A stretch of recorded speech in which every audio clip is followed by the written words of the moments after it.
I did mention to you that after this morning's talk about the jhanas, the next talk which I would like to give after talking about the jhanas is how to make use of them, how these will create powerful insights in one's practice.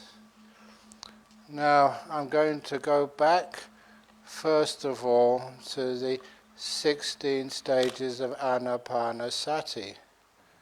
I did mention to you earlier that the 5th, 6th, 7th and 8th stages is learning basically just how to experience the breathing just through the mind sense door. In other words, the piti sukha which come up are a kaya sankhara, are a chitta sankhara. They are coming from the mind. And that is one of the reasons why in the third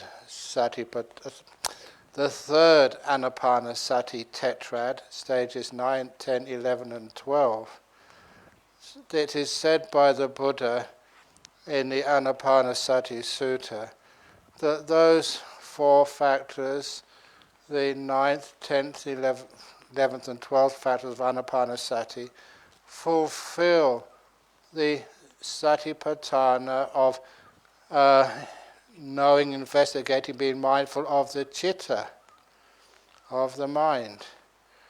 So one has now gone for the pleasure of that beautiful, delightful breath. Is coming from the mind. It's what the mind adds on to the experience of the breathing. And now the 9th, 10th, 11th and 12th are pure. It's a pure mind state.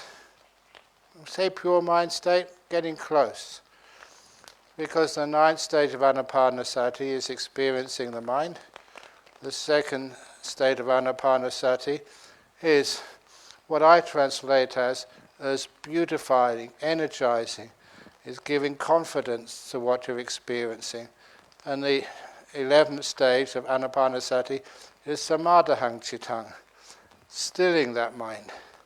And the 12th stage is vimochayang cittang.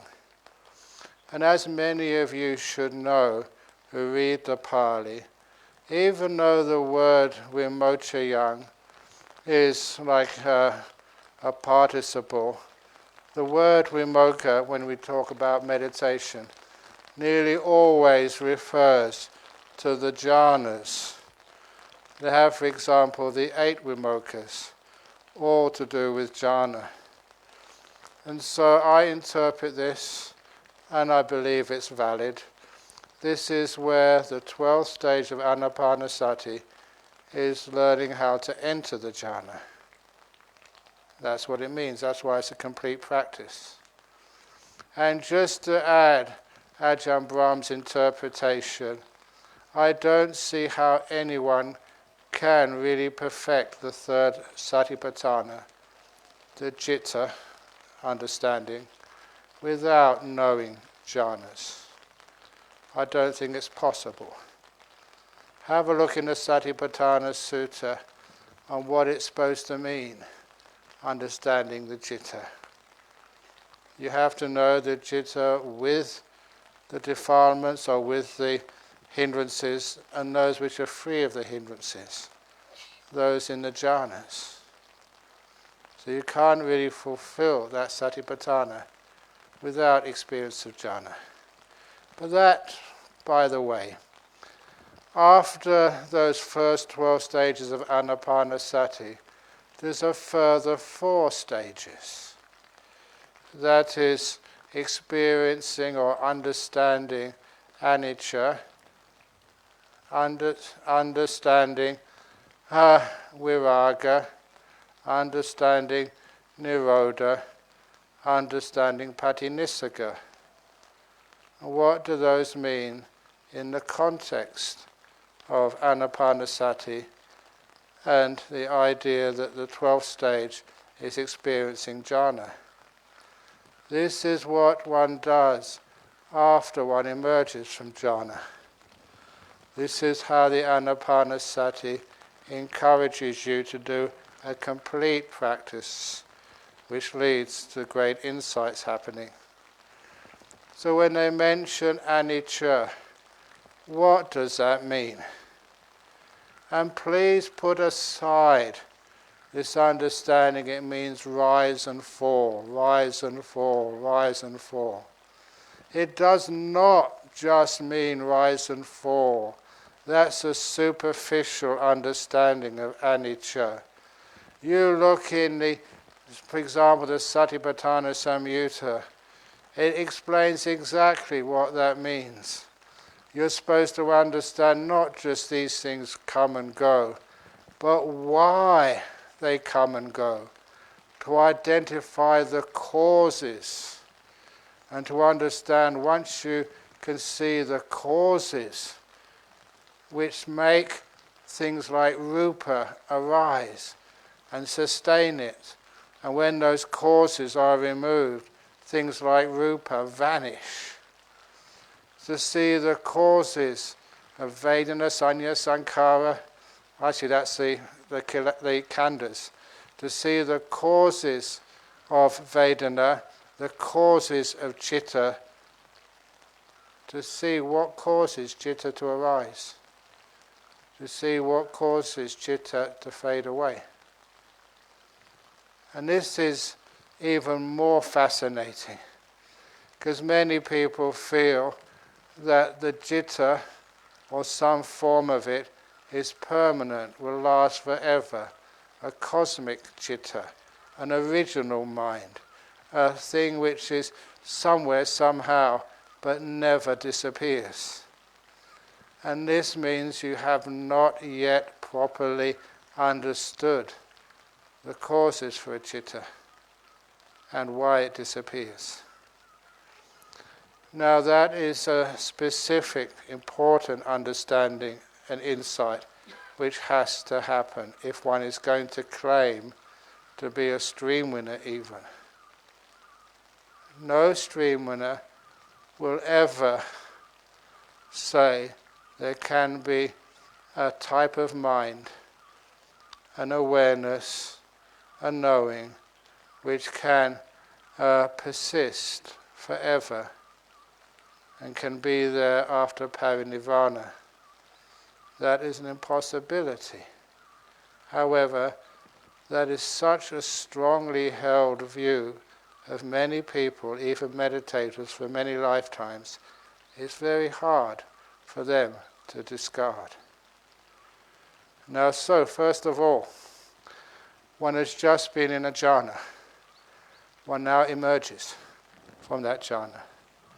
What happens next? You've been in one of the most powerful mind states you've ever experienced in this life.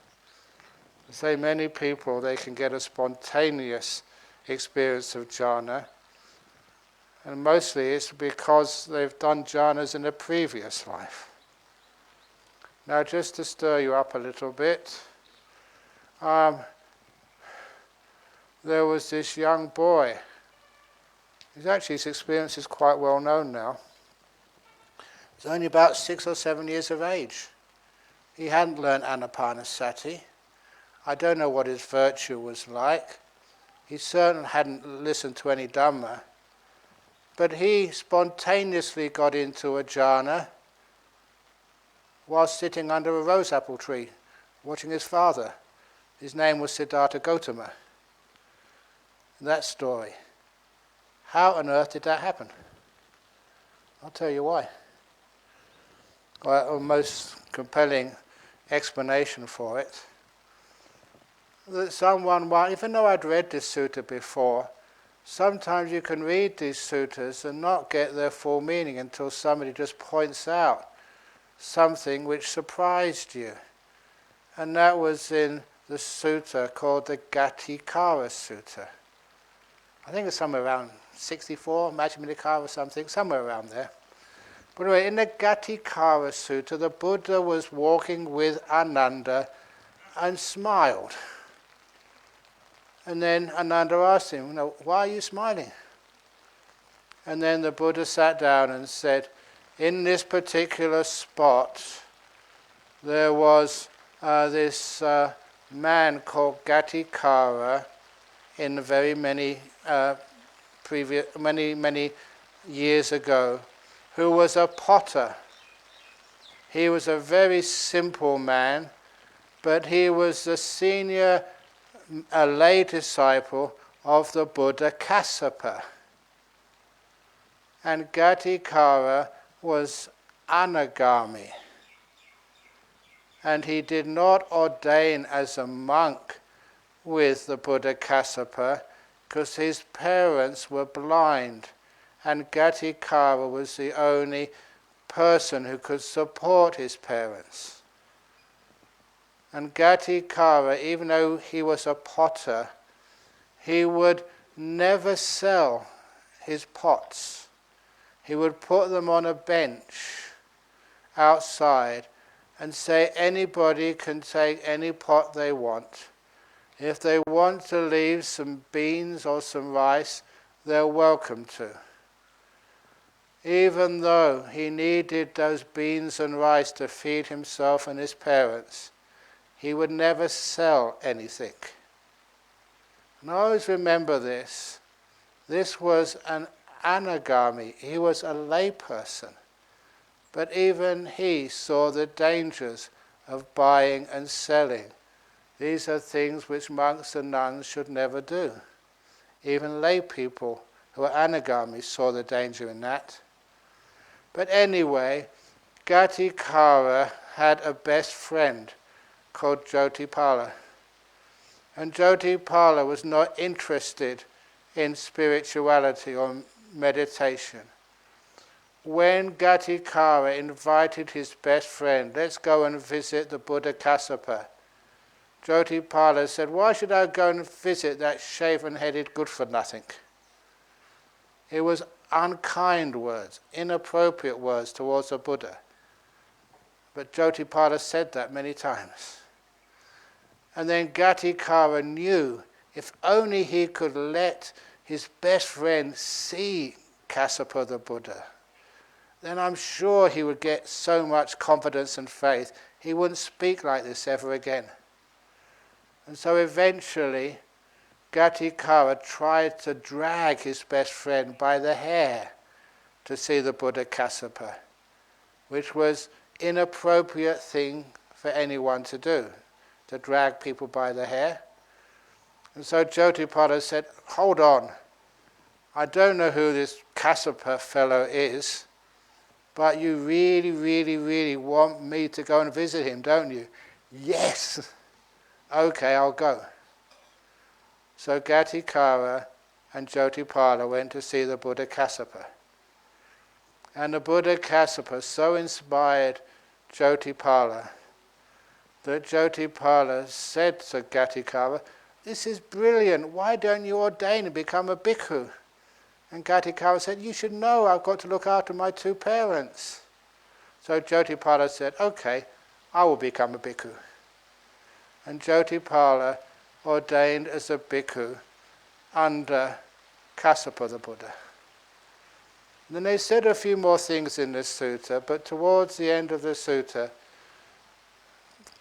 Siddhartha Gautama, our Buddha, said to Ananda, just to let you know, I was Jotipala in a previous life. Our Buddha was a bhikkhu under the previous Buddha. I don't know how much you read those suttas, but if you also read in the Devaputta Samyutta, you will also see that Gatikara was one of the people who came to see our Buddha just after his full enlightenment. He came to see our Lord Buddha and said, congratulations, we were best friends in a previous life. I was an anagami. I've been reborn up in the non-returners realm. And when I see you've now become a Buddha, well done, congratulations. And his two old friends, we used to be in the same village, he said. Now when I read that, and it's in all the recensions of all the suttas which were taken to other places as well, it does mean that our Buddha, the Buddha Gautama, was a bhikkhu in a previous life. Now once the Buddha or the Bodhisattva was sitting under the Bodhi tree at Bodh Gaya, once he'd experienced 4 jhanas, what happened next? If you look at the story of the enlightenment of our Buddha, the Buddha then started recollecting his previous lives.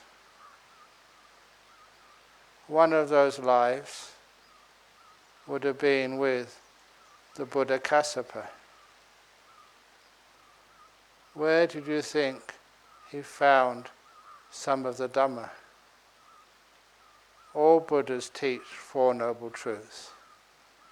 If your previous life, and not that long ago, was under a Buddha, surely you remember that with all the details and the Dhamma. They often say that even being a stream winner, you don't just need yonisa manasikara, you also need paratagosa, the words of another. Was our Buddha different? Or was his words of another the remembering of the past life under Kassapa? I'll leave that for you to answer. But also, having been a bhikkhu under a previous Buddha, now maybe you can understand why as a 6 or 7-year-old, this little boy sitting under a tree could almost spontaneously enter a jhana. Past life causes. But anyway, that is one way of getting insight after the jhanas. What is called te vijja. There's not many people practice that te vijja, but the Buddha said that's how he became fully enlightened. What are the te vijja, the 3 knowledges? The first, again I mentioned, the clear memories of your previous lives. And people say that's important because once you just see this life, some of you have very pleasant experiences, or not too much suffering. Where's the real suffering in this? But if you just saw not just one life, not 2 lives, but hundreds of lives, then you see what we call in the West the big picture. And then some of those statements which you read in the suttas, that through all of your lives you have left so many bones after you're dead. If they were all piled up, they would be bigger than Mount Everest. It's a huge number of lives and deaths. If they could collect somehow the blood which has come from your body when you were executed, you didn't always die being executed, but the Buddha said if you could collect that water, be more than in the oceans. It's just showing just how huge this samsara is. And it emphasizes what suffering really is. Not just one life, but many, many, many, many, many, many lives. And this was the Buddha's first insight. It gave him a much deeper understanding of what dukkha really is. But more than that, sometimes people feel, and many people in the West come to learn meditation. The reason is because they think, yeah, life is suffering. But if I learn how to meditate, I can maybe just adjust my wisdom so I get more happiness and less suffering. I can kind of control the difficult parts of my life. They don't meditate to end samsara. They meditate thinking they can keep samsara going, but with much more pleasant experiences. And here I come into one of the similes which I constructed many, many years ago. I think I even know when I constructed this simile. It was on my 17th range retreat. So that's 32 years ago. It was of the driverless bus.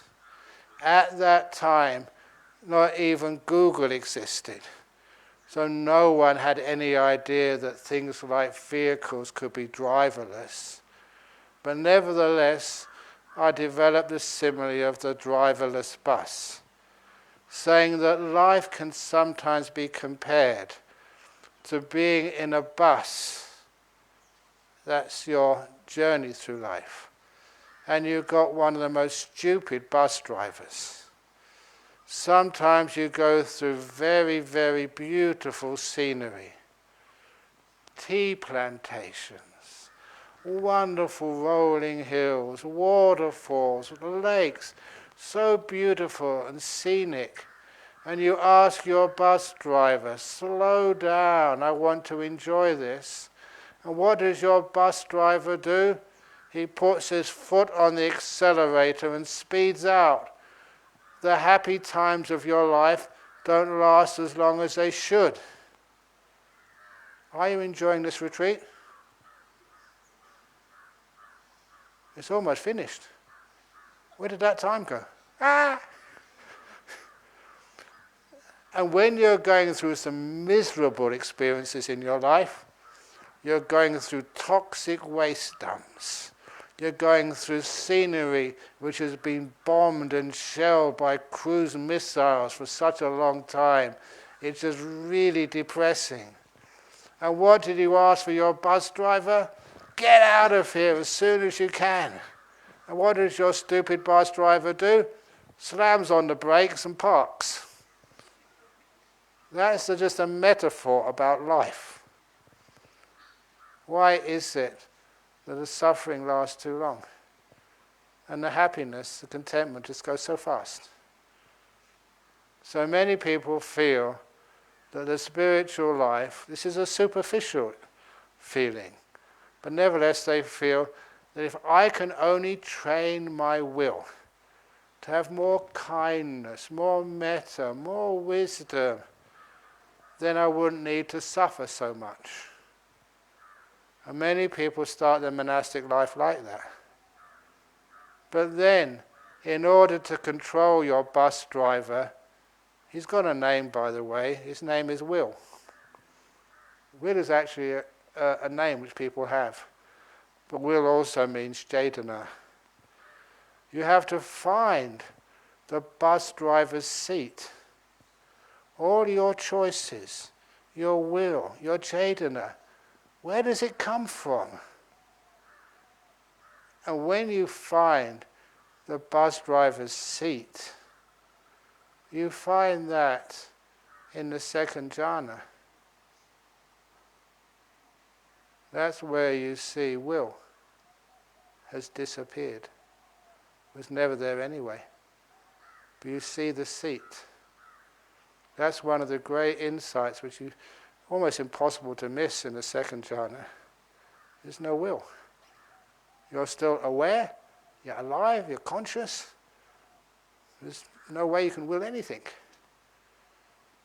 So once you find at the front of your bus, really deep inside, your mind, once you see the bus driver's seat is empty, then what is the consequence of that?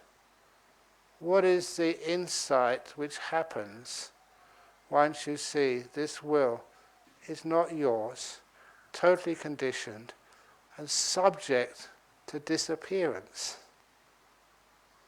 Not just for a moment, not just to change, but to totally go for hours. What does that do to you? It means when you come out of these deep meditations and you realize that, you can't think about it while you're in the meditation. In the meditation, just gathering the information, the data. This is what you're seeing, experience with incredible clarity. When you come out afterwards, you think, wow, what was that? As I mentioned to you already, have a look, what was missing? What was usually there but no longer there during the deep meditations? Then afterwards, when you come out, you go back to your seat in the bus and you stop complaining.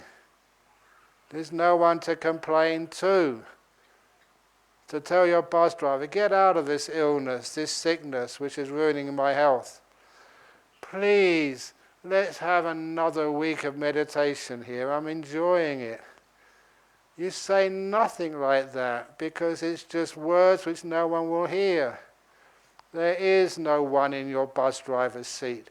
So shut up, endure the pain, don't want for anything else, and then you find your bus journey is much more peaceful. You're letting go of wanting and ill will. That's the result. It's not a perfect metaphor, but it's not bad. So what you're doing, you're seeing anicca. I should have mentioned one of the first things of anicca you see in those jhanas is your body has disappeared and you are perfectly mindful. There are many other times when your body vanishes and you are not mindful. When you're asleep, when you have an anesthetic, you're about to have an operation. You're not aware of your body, but you're aware of nothing. At this time, your body is gone, but you are fully aware in these deep meditations. And that's when it becomes obvious to you that this body is a heap of suffering. Even when it's young and fit and beautiful and healthy. Some people think, well, if only I could get rid of the sickness, if only I could be young again and fit and beautiful, and my brain can remember everything. The brain is part of your body. Oh, that will be happiness. Yeah, sure. When you actually see the body vanish, now that's a much higher happiness, a much deeper happiness than the suffering of having a body. Even if the body is the most beautiful, and even if you've been on the front cover of glossy magazines in your previous existences, nuns, even if, this is why I can't understand this, people keep taking photographs of me. I don't belong on the front cover of glossy magazines. This is a bit of a weird part of my life. But nevertheless, you realize that your body, even in its most supreme state of fitness, health and beauty, is still a bunch of suffering. It's not what you read, it's what you experience. And that just gives you more faith in what the Buddha said. And it's not just the body, it's the five senses. And the job of the five senses is to keep this body going so they can play around. This body is like the playground of your five senses. That's why your five senses will try and keep this body going as long as it possibly can. And you buy into that. You don't have to worry. If you're at least a stream winner, I hope, then don't worry about dying. Oh, this body sucks. This body is a pain. Right now, have you got a sore bottom? That's why in the West we say, can I say this? Okay, I started. This body is a pain in the butt. And there's no way you can overcome that. And it gets worse as you get older and older and older. And even as the Buddha says, the only time his body is comfortable is when it disappears in the jhanas. These are the places where those people have practiced their meditation. I'm not saying if you've got skill in meditation. You have the skill. You have the information. But sometimes you refuse to follow it. Defilements. But if you do the meditation and you start to bliss out, that's far, far, far better than just having a healthy body. You experience that. And it also means you have the insight that dying is usually painful, but death is a much more peaceful state than having a sick body. That's why when people do die, if they can remember what happens, they come back afterwards. Like this BBC documentary I remember seeing years ago. There was this one English woman who died on the operating table. And once she left that body, she was floating away, and then this spirit, she said, this is how she interpreted it. This spirit came to her and said, "You have to go back, it's not your time to die yet." And this English woman was really upset. She said, "No, I'm not going back. But you have to." "No way. This body of mine is a real pain. I'm not going back. This is much nicer being dead." And the spirit said, "But no, you must go back. Make me," she said. And apparently he took hold of her and threw her back into her body. When they did this interview, at that point, her face screwed up into this really fierce rage. And she said, "Now, when I die properly next time, the first thing I'm going to do once I'm dead is find that guy. And what I'm going to do to him, I've been planning for weeks and months and years. He's going to really regret doing that to me." And that was kind of funny, but it was also full of some insight there. The people who know what death is are not afraid of death. They're afraid of dying, which is the sick part, and the painful, the unpleasant part. But death itself is something totally different. Have you ever heard when people get close to death, or just at that point of death, they see a light, and they go towards the light? What is that? That's a nimitta. Your 5 senses are stopping or have stopped. And that nimitta is how your mind appears to you. So I'm telling each one of you, if you haven't seen a nimitta yet, you will. Guaranteed. But anyway, so it means it takes away, even if you've achieved or experienced any of those jhanas, it usually takes away all fear of death. It's like you've had a peek of what death is. 5 senses disappearing.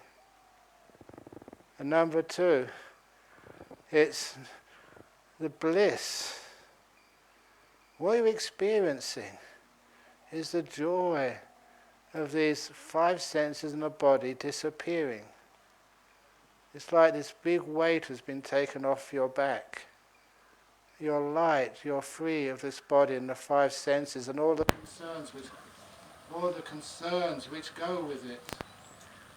Thank you. You're free of all this electricity and all the fact I have to be careful of what I say, because if I say something wrong I'll never get allowed into Sri Lanka again.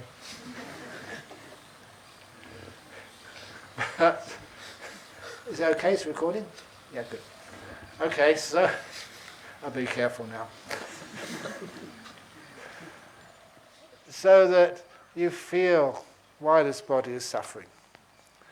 And also you know as a fact, an experience.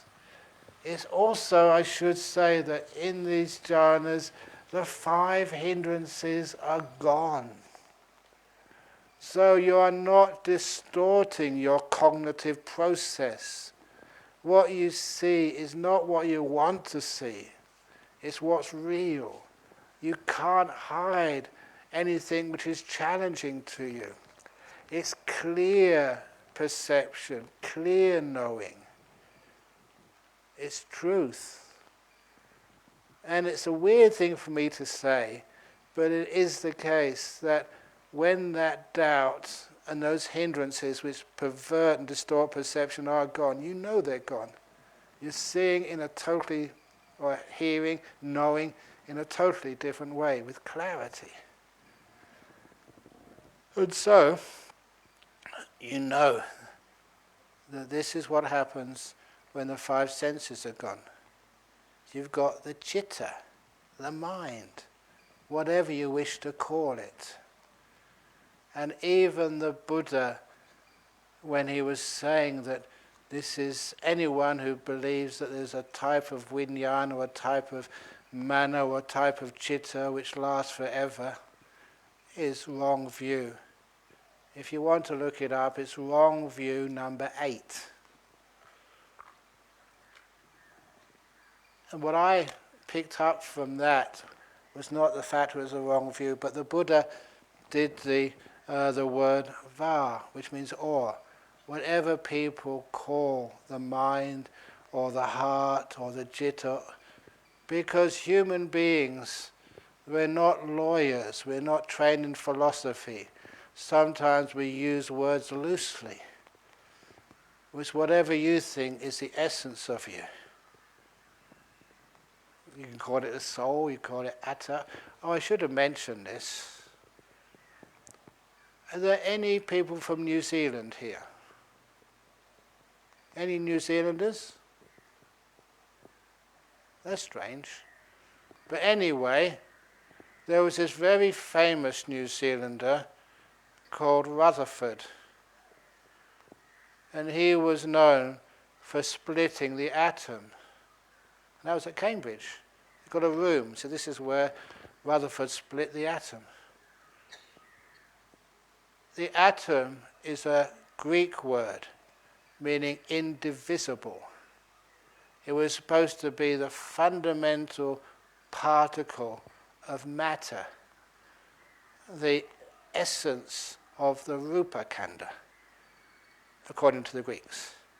And of course you should all know how the Greeks and the Indians, they knew more about each other than the Western world will want to admit.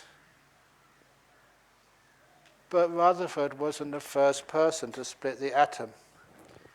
The word atom, is that related to the Sanskrit word atama? The soul, the sense of self, the indivisible fundamental part of your sense of self, your soul. It is. Because the idea of a self or soul or an atma, sometimes atta if you like, the Pali word, is that it's indivisible. It's a fundamental part of this thing you think of yourself as yourself. Is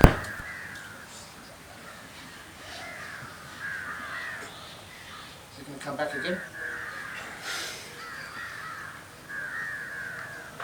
I think it must be Mara is getting worried about what I'm saying. But anyway, that little extra comment is saying something about what the word atta means. Some indivisible, permanent part.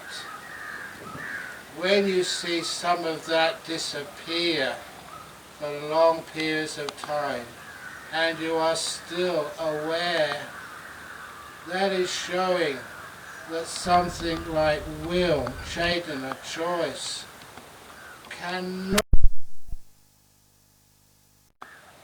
it's not essential. That is where you, afterwards, you have to be very thick. I'm saying that not as a being so critical, but very dense to feel that yourself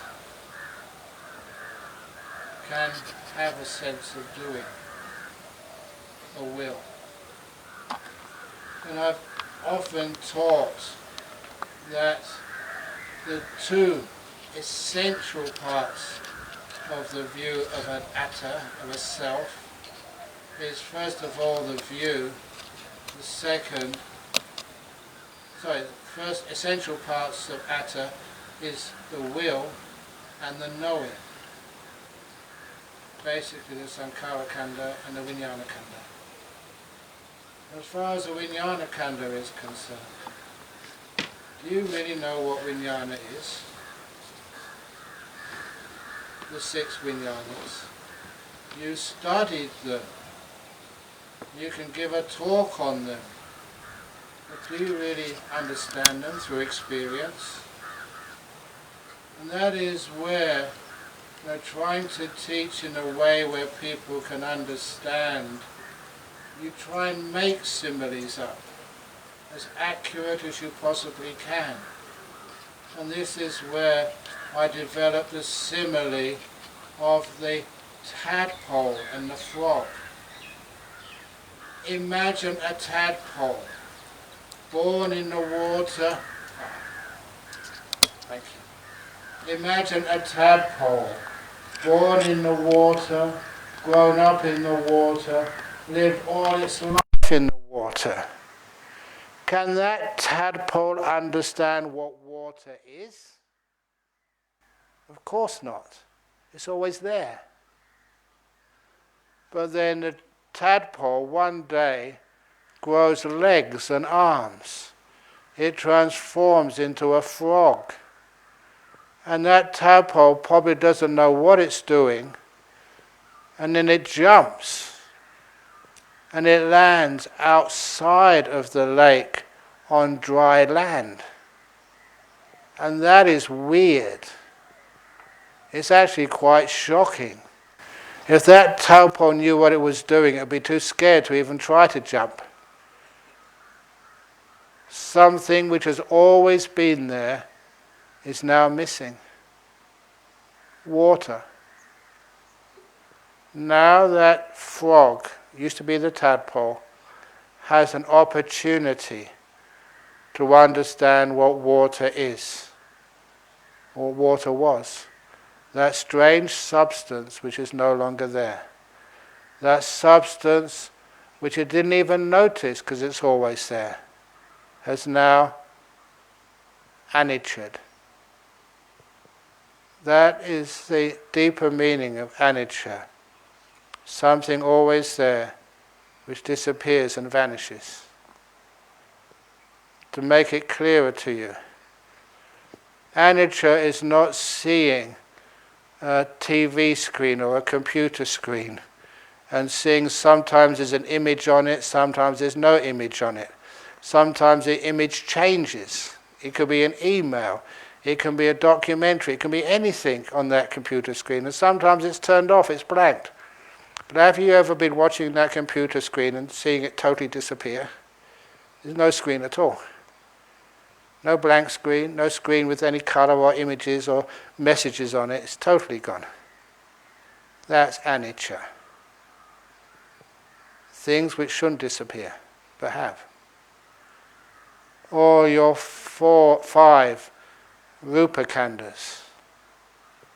Seeing, hearing, smelling, tasting, touching. They're gone. They're not just like some blank screen just waiting for an image to come on it. Even the screen is gone. That shows that they have vanished. And then your last sense base, the mind. You see that disappear too. And that's weird. How can the mind disappear? Yeah, you may be able to let go of the doer, but not many people can. But to let go of the knower as well, that's what happens. Your sense of knowing vanishes, and nothing is left. Otherwise known as Sanya Vedayata Nirodha. Nothing left. Once that is experienced, that's a reality for you, without 5 hindrances. You can't deny it. You cannot be the knower. You cannot be the doer. You're in control of nothing. So then, having seen the anicca, the anatta, the dukkha, you can even say something which many people kind of argue against when you show it to them, said by the Buddha in the sutta. Even the manoviññāna, the citta, is suffering. Deeply suffering. Once one sees that and understands it, then one will never try and preserve any part of these 5 khandhas, any of these 6 senses. Once you understand this, then the insights into seeing these things fade away. The viraga, which is the 14th stage of anapanasati. Viraga does not mean in this sense dispassion. It means these things start to fade away. Their importance, it diminishes. And when the importance diminishes, so does your obsession with them. People often ask, this is going back into the beginning part of meditation, all these thoughts which come up in your mind, why do they keep persisting? Because you give them importance. They're rubbish thoughts. And if you can see just how unimportant they were, and give more importance to silence, which is far more beautiful, far more productive of insight, far more true. And this again, I forget why I gave this simile. I think it was one of the first days here in Sri Lanka. If any of you remember watching a cricket match between Australia and Sri Lanka, if you can see the commentary from Australia TV channel and compare that with the commentary from a Sri Lankan TV channel, you will never believe those commentators were watching the same cricket match. The commentary will always be biased. For a Sri Lankan, and they see one of the Australians get out LBW, the Sri Lankan said, yeah, that was right. The Australian said, no, that's not LBW. They're seeing the same event, but the way we interpret it will always be different, no matter what you're seeing. That's one of the reasons why these thoughts are like commentary. They are always bent, twisted, not accurate. If one can let that commentary go and just see things in silence, then one is much closer to the truth. And that's one of the reasons why we see much of what we celebrated in the world disappear, vanish. It fades away. It's a slow decreasing of our attachments and the objects of attachment. Now, when I was a young monk, it was very hard to understand attachments. When I was a young monk, I was a young man, I was heterosexual, had to give up, having girlfriends and that type of sensuality. As soon as I gave that up, it was amazing. I started to get attached to food. So I gave up food, and I did Tanga practices, mixed all the food up in my bowl. It was disgusting enough as it was, but when you mix it up, it's really disgusting at first. Then it becomes delightful again. As soon as I let go of one thing, I picked up another. And this is one of the reasons I thought this attachment, this picking up things, is just so difficult. I always find something to pick up. And then I realized that's because I have a hand. That's what this thing does. It picks up things. Put it down, Ajahn Brahm. It picks up something else. Put it down. It picks up something else. Put it down. Then I realized the problem was not with the objects which I tried to pick up. Nothing to do with a beautiful woman coming into the monastery. Nothing to do with delicious food.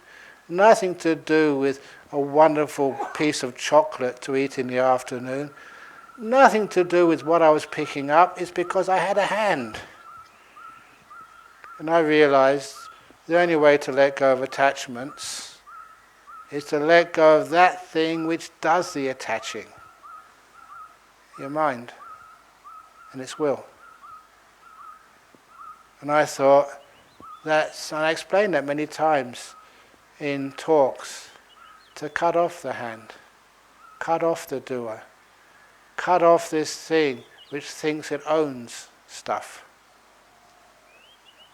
And I thought that was just so original, cutting off the hand, until somebody said, that's actually in the Anguttara Nikaya. And that was weird when you thought you'd found a simile and you found out the Buddha got there way before you. It was just more information about previous lives. So, but anyhow, that's viraga and nirodha. Things actually ceasing.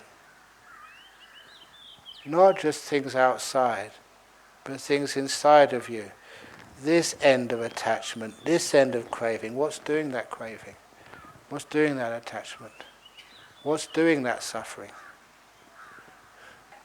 And if you see that part of you, which you see quite clearly in the jhanas, then of course that's what gets renounced. The last stage of anapanasati.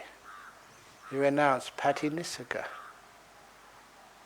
If you try and renounce all the things you are interested in life, it's endless. You have to renounce the thing which does the interest, this end of it, the hand, not the things which it attaches to. Then you experience some freedom. Then you get the insight, the wisdom into non-self. And that's the big one. If you look at how being a stream winner is described, Sakaya Ditti is renounced. You never ever have the view that you are one of the 5 khandhas, all of them together, inside the 5 khandhas, outside the 5 khandhas. You realize there is no sense of self. If you still think you are somewhere, or can be in somewhere, you're not a stream winner yet. It's a hard one to overcome. Because I've seen many people, even many great monks, they still try and reserve some place in samsara as the ultimate retirement home for their sense of self. I've worked so hard for enlightenment. You mean I can't enjoy it in my next life? That's really unfair. At last you're peaceful and happy. Why can't I enjoy this? That's exaggeration, but there's a lot of truth to that. There is no ultimate retirement home. You're out of samsara. Nothing left. This is your last life. Wonderful. You're out of here. Nothing is destroyed because nothing ever was in the first place. Like Ajahn Chah said. Why? There's nothing. There's nothing. Can you trust the statement of such a great monk? If you can trust it, you're halfway there. So these are the insights which are yours, not what you trust from somebody else, not what you interpret from the suttas. That's the trouble with the suttas. Yes, they're the Buddha's words, but they're interpreted in so many amazing ways, which are contradictory to one another. How do you know which interpretation of the suttas is correct? You get into a jhana, get rid of those 5 hindrances, and afterwards it's so obvious what is correct interpretation. You've been there, tasted it. This is one of the reasons why I cannot see why anyone without a jhana can even be a stream winner. That is not supported by the suttas. They never mention that. You can be one who has entered the path to being a stream winner, yes. But to be a stream winner, you need to know what the citta is, what the mind is. Freed from all the other consciousnesses. And the Buddha gave that beautiful simile of the goldsmith. If you want to understand the nature of gold, this is the Buddha simile, you have to purify that gold of all other metals, all other ingredients. So it's just gold, nothing but gold, 100% pure gold, as close as you possibly can get. Then you can test it out to find what its nature is. If you want to understand what this mind is, you've got to purify it from the other 5 consciousnesses. Once those are not there, then you can know what this mind truly is, really is, for yourself. And that's what Buddhism does. And that's why it's a beautiful path. And you find it out for yourself. You can't do that, I say, without jhanas. That's why it's the 8th factor of the 8-fold path. There is no 7-fold path. There is no 1-fold path. Those jhanas are only possible with the other 7 factors. Thank you for listening.